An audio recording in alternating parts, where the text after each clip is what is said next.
नमस्कार, जय हिंद, वंदे मातरम। आप देख रहे हैं चाणक्य न्यूज इंडिया और मैं हूं आपके साथ वैशाली। आइए करते हैं इस वक्त की प्रमुख खबरों की शुरुआत।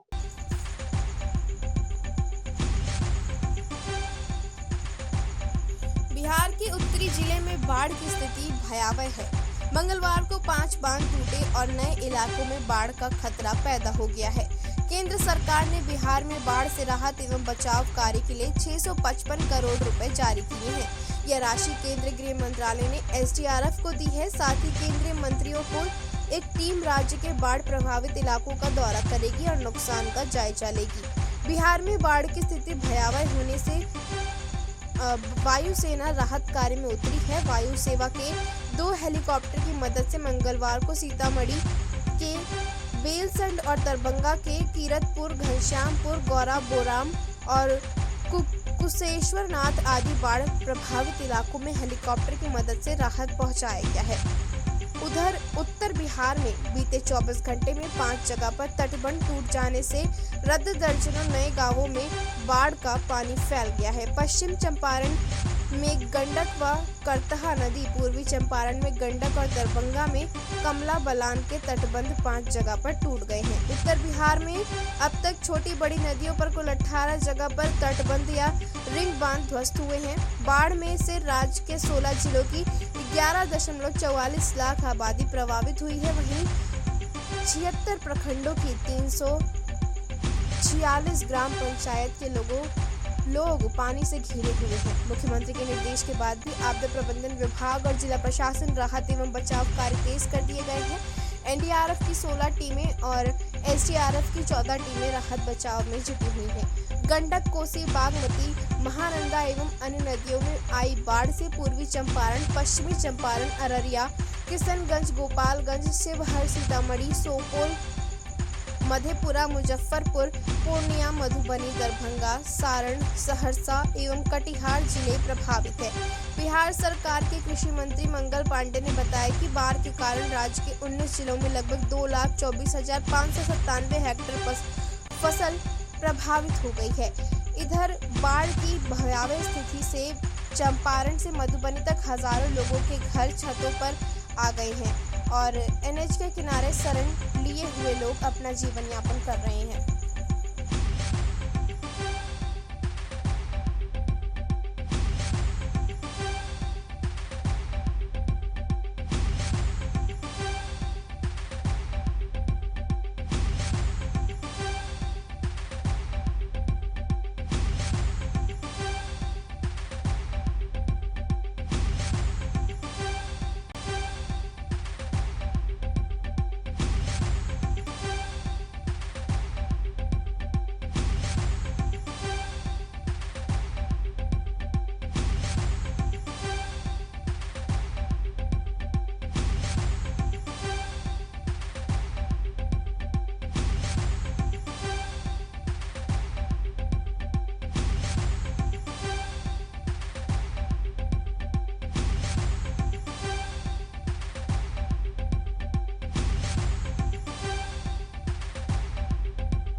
चलिए चलते हैं नीमच, जहां से कुछ ही दूरी पर मालवा की वैष्णो देवी कही जाने वाली मां भादवा का दरबार है, जहां सबकी मनोकामनाएं पूरी होती हैं।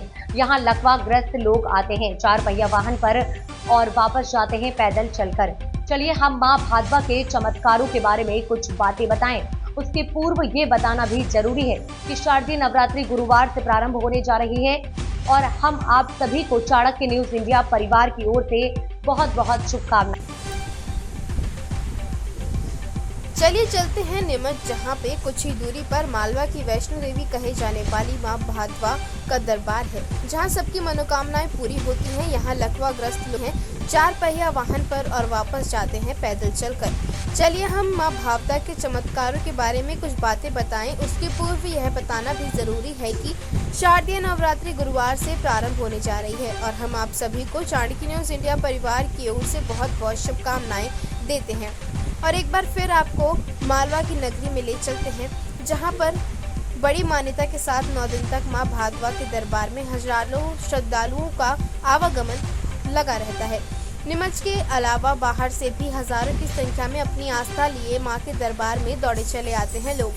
यहां अष्टमी के दिन नीमच व उसके आसपास के छोटे बच्चों से लेकर बड़े बुजुर्ग तक पैदल चलकर दर्शन लाभ लेते हैं। हालांकि रास्ते भर में जगह जगह चाय, पानी, नाश्ते के स्टॉल, भंडारों का संचालन कई सारी संस्थाएं कराती हैं। वैसे तो भादवा माता मंदिर पुरातत्व विभाग में रिकॉर्ड होकर मध्य प्रदेश शासन के गजट नोटिफिकेशन में भी शामिल है और भव्य निर्माण कार्य चल रहा है। इसे लेकर हम हमारे चाणक्य न्यूज इंडिया मध्य प्रदेश के स्टेट हेड मजहर चौधरी से नीमच क्षेत्र विधायक दिलीप सिंह परिहार रूबरू होते हुए महत्वपूर्ण जानकारी दिए कि भव्य मंदिर निर्माण का जो कार्य चल रहा है उस पर लगभग 50 से 60 करोड़ रुपए खर्च होने का आकलन है। निर्माण कार्य शासन स्तर पर चल रहा है। इसके अलावा भी मंदिर के गल्ले से प्राप्त होने वाले रुपए, पैसे एवं बगैर नाम लिए समाज सेवियों का भी जिक्र किया गया। हालांकि वरिष्ठ समाज सेवी अरुण अशोक गंगानगर व वरिष्ठ समाज सेवी कैलाश चंद्र धानुका भी मंदिर में निर्माण में अपनी सेवाएं देते हुए निर्माण के कार्यों में रुपए पैसे लगा रहे हैं। मेले को लेकर बड़े पैमाने पर पंडाल लग चुके हैं, खरीदी के लिए दुकानें सज चुकी हैं। मेले को लेकर शासन प्रशासन के द्वारा भी सभी तैयारियां पूर्ण कर ली गई हैं। बताती हैं कि मालवा की ये प्रसिद्ध वैष्णो देवी कही जाने वाली मां भादवा का दरबार है, जहां सबकी मनोकामनाएं पूरी होती हैं। श्रद्धालुओं का मानना है कि यहाँ का पानी अमृत है। यहाँ किसी भी तरह से लकवाग्रस्त आता है तो यहाँ 4 पहिए वाहन पर वो आता है और 9 दिन तक यहाँ देवी के दरबार में रहने के बाद खुद अपने पैरों पर जाता है। श्रद्धालुओं की भी आस्था जुड़ी है और यही मान्यता है कि यह सब देवी का चमत्कार है।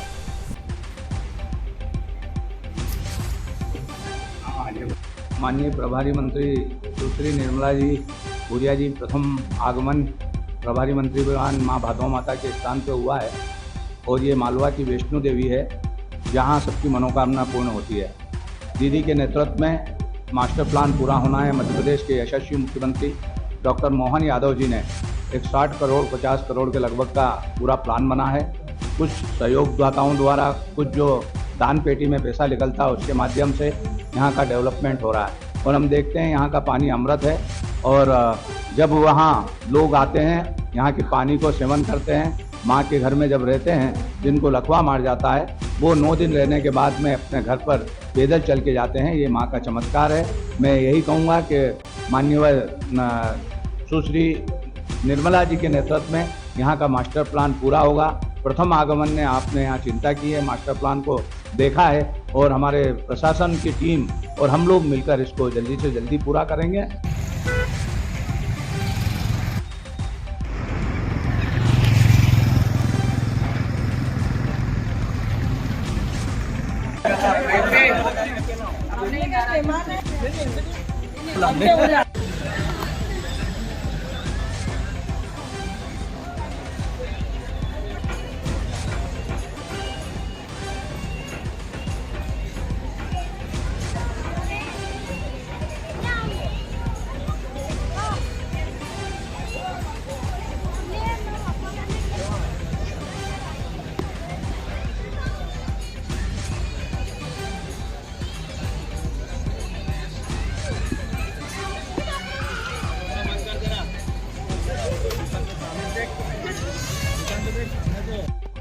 एक छोटी सी गुड़िया है जो माता के दरबार में दर्शन के लिए आई है और वो भी कुछ कहना चाहती है अपनी बात। और बेटा इधर आओ। बहुत अच्छा लगा।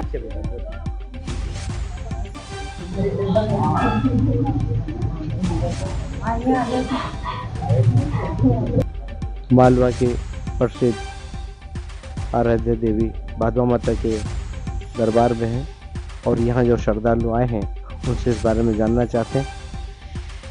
आप कहाँ से आए हैं? और ये विधि पाटन आप जिस श्रद्धा और आस्था के साथ दरबार में आए हैं माता के, बताइए आप। माता का बहुत मान्यता है, यहाँ पे काफ़ी सालों से मान्यता है। माता के दरबार में जो अपनी श्रद्धा लेके आता है वो सही होके जाता है। लकवा ग्रस्त, लूले लंगड़े, माता सबकी मनोकामना पूर्ण करती है, सबकी गोद भी भरती है माँ। और माता को हम हमेशा हर नवरात्रि से पहले नवरात्रि में आते रहते हैं और माता सबकी मनोकामना पूर्ण करती है। आपका नाम बताइए। मेरा नाम इंद्रेश गौड़ है, भानपुरा के रहवासी हूँ। आपका नाम? मेरा नाम मोनिका गौड़। जिस श्रद्धा आस्था से आप माता के दरबार में आए, बताइए। हम शुरू से बचपन से ही हमारे माता पिता भी यहाँ बहुत आते थे और हमारा भी यही आना जाना रहता है। हम माता के बहुत ये और माता बहुत है जो सबकी रक्षा भी करती है और सबकी मनोकामना पूर्ण करती है, सबका स्वास्थ्य ठीक करती है और जो मांगती है माता के दरबार में सबको प्राप्त होता है। और माँ सबसे जगत जननी माता है और हम यहाँ झालावाड़ के निवासी हैं और सबकी लकवाग्रस्त और वगैरह मतलब जो भी दुख उनकी सबकी मनोकामना पूर्ण करती है, हर कष्ट हरती माता। भाई साहब आप बताएं। मेरा नाम आशीष कुमार गौड़ है, झालरा पाटन से हूँ और मैं माता जी के 2-3 बार आता हूँ।